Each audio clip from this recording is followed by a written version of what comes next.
And on the Judiciary Committee, it means that we spent,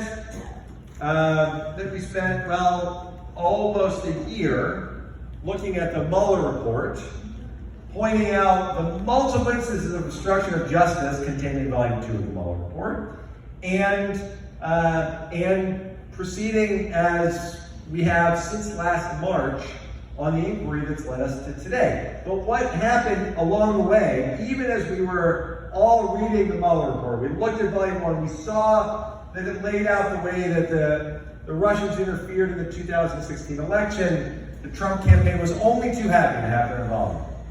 And then we looked at Volume 2 of the Mueller report where we realized that when the President of the United States tells the White House counsel, calls him in, and tells them to go out and fire someone, and then tells him to lie about it, and then tells him to make up a story about that, we know that that's obstruction of justice. And so we were proceeding down that path, and it was hard because the administration, as you know, the administration refused to cooperate, refused to acknowledge that there are actually three co-equal branches of government. But as we were working our way through the courts, America learned about this call that took place between President Trump and the President of Ukraine.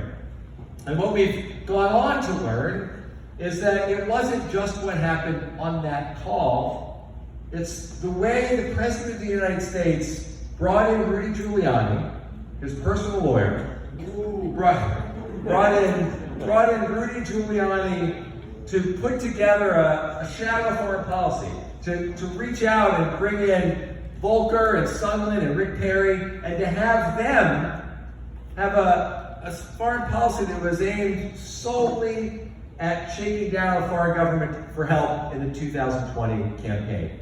And we've seen that in all of the depositions that we've taken. The one thing that's clear, while the president has tried, and in the Mueller report he's been fairly successful at obstructing Congress, he's trying to prevent anyone from coming forward to tell their story. He doesn't want anyone to tell Congress what actually happened. He doesn't want anyone who was there to see his obstruction of justice testify. But as much as he's tried to do that, what we've seen since the evidence of this call, since the whistleblower came forward, what we've seen instead is this incredible level of patriotism by national security officials, diplomats, people who have committed their lives to defending our interests and our national security. You saw it with Lieutenant Colonel Vindman when he appeared to share his concerns about the phone call that were so great that he went to see the lawyer to express his concerns. We saw it from Ambassador Taylor. Ambassador Taylor, again, remember, Ambassador Taylor, not just some junior level State Department official. Ambassador Taylor was at the State Department helping the countries of the former Soviet Union when the Soviet Union fell. He helped rebuild Iraq. He helped the countries who were struggling through the Arab Spring. This is a seasoned diplomat who came forward and shared with us how terrible he thought it was that the President of the United States was going to withhold aid, security assistance, from a country at war with Russia in order to advance his political interests in the next campaign. You know, he said something, Ambassador Taylor said something that, for me, I think sums up where we are, it sums up everything about this administration, the way they've handled everything, but especially what they've handled over the past month. What he said was, you know, he described a conversation he had with Ambassador Sondland from the EU. Ambassador Sondland was the guy appointed by the president after he gave $1 million to his campaign. And so Taylor talked to Sondland, and Sondland said, you have to understand something. He said, the president's a businessman. And a businessman isn't going to sign a check until he knows he's getting what he paid for.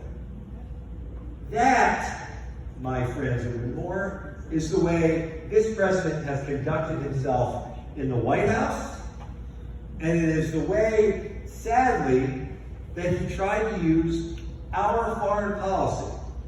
Our foreign policy for his political gain. So what's the result of all that? Where are we now? Let me just give you a quick update. Well, we've started releasing the transcripts. The first two came out yesterday. There are more that came out today.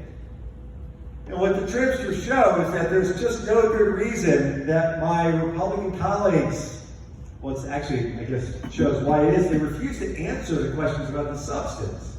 Because on the substance, one person after another has come forward to share their grave concern about what the president did. And so what are we looking at as we see these depositions come out? What will we be looking at in the public testimony that will take place starting probably next week, maybe the week after, that will go on for a little while, and then there will be a report that comes to the Judiciary Committee? Well, what we've seen and what the Judiciary Committee will be looking at in drafting articles of impeachment is the question of, one, did the president abuse his power by using our foreign policy, putting our national security at risk in order to help him politically? Did he undermine our national security by withholding assistance from an ally who was at war with Russia, a war that's claimed the lives of over 11,000 Ukrainians? And did he betray his oath of office by putting himself above the commitment that he made to defend the Constitution? Now, we don't know exactly what these will look like, and we're not sure that we'll see them at all unless the testimony that we hear is testimony that lays this out clearly. I'm confident that it will. But the one thing that I want everyone here to understand is that while, yes, it's true there's a presidential election a year from now, and we've got lots of candidates, not quite as many as we had before, but lots of candidates, and we're going to be having a vigorous debate about the future of the party and who should be the standard bearer standing up to the president in the next election. The one thing that's clear is that more than anything else, what I did when I was elected and sworn in, and what is true for every member of Congress, is that we took an oath to defend the Constitution. The Constitution that defines three co-equal branches of government. The Constitution that protects the American people and that lays out a way to take action if the president behaves in a way that abuses his office. And so that's the very serious responsibility we have. No one is happy that we're in the middle of this. I didn't run for re-election last time so that I could impeach the president. Nobody did. But there comes a time where it's not just political decisions that drive what our next step is. That there are some things in history that matter more than whether something will help you or not in an election. And this is one of those times. This is the time we're standing up for the Constitution and the rights that it lays out for all of us matters. That's why we're engaged in this. So make no mistake, the next month, 6 weeks is going to be really challenging. And if we go forward with articles of impeachment, there will then be a trial in the United States Senate, and the President of the United States in that trial will have to defend all of these actions. And I don't know where it goes, but I know deeply that those of us who have been engaged in this process are doing it thinking every day about why you sent us to Washington in the first place. I've never felt the obligation to stand up for my constituents, for all of you, as deeply as I do in the midst of what's happening right now in this inquiry, because I know that you're counting on me and you're counting on us to do the right thing. That's what I intend to do for all of you, and I'm grateful for the opportunity. So, I'm gonna call up my friend Mitch in a second, but before I do, let me just remind you of one thing, because I know you're gonna hear this. You hear this from your friends. I'm gonna switch away from that for a second and just talk about what's really quickly, if I may, really quickly about what's going on in politics in Washington. And people say, oh, nothing's happening. There's all this time spent focused on impeachment. Nothing else is happening. here's the truth, and here's what you need to let people know. Yes, we're working on the impeachment inquiry, but I want to tell you some of the other things we're doing. We're passing legislation to bring down healthcare costs. We're moving forward on legislation that will bring down the cost of prescription drugs.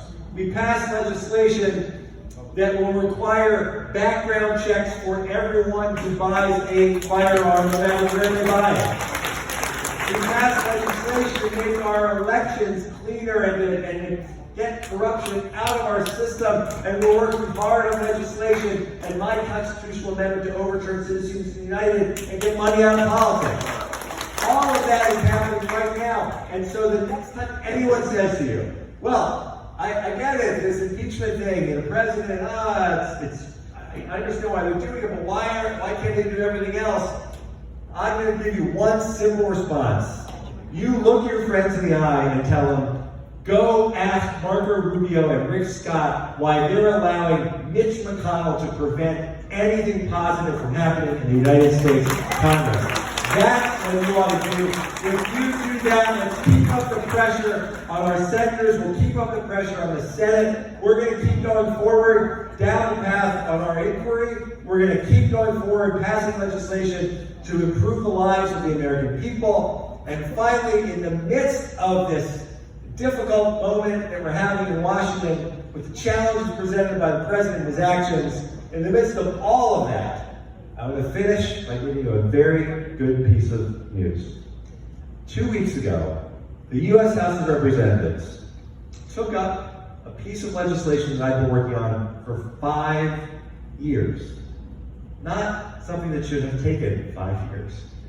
But 5 years after I first introduced legislation to make animal abuse a federal crime for the first time in history, we passed the PACT Act. We sent it to the Senate, and we took a step forward to going after people who abuse animals, because all of the data shows that people who abuse animals are the most likely to commit crimes against all of us. We're acting to keep our communities safer. Thank you for giving me the opportunity to be with you, and thank you for trusting me with the honor of representing you in Washington.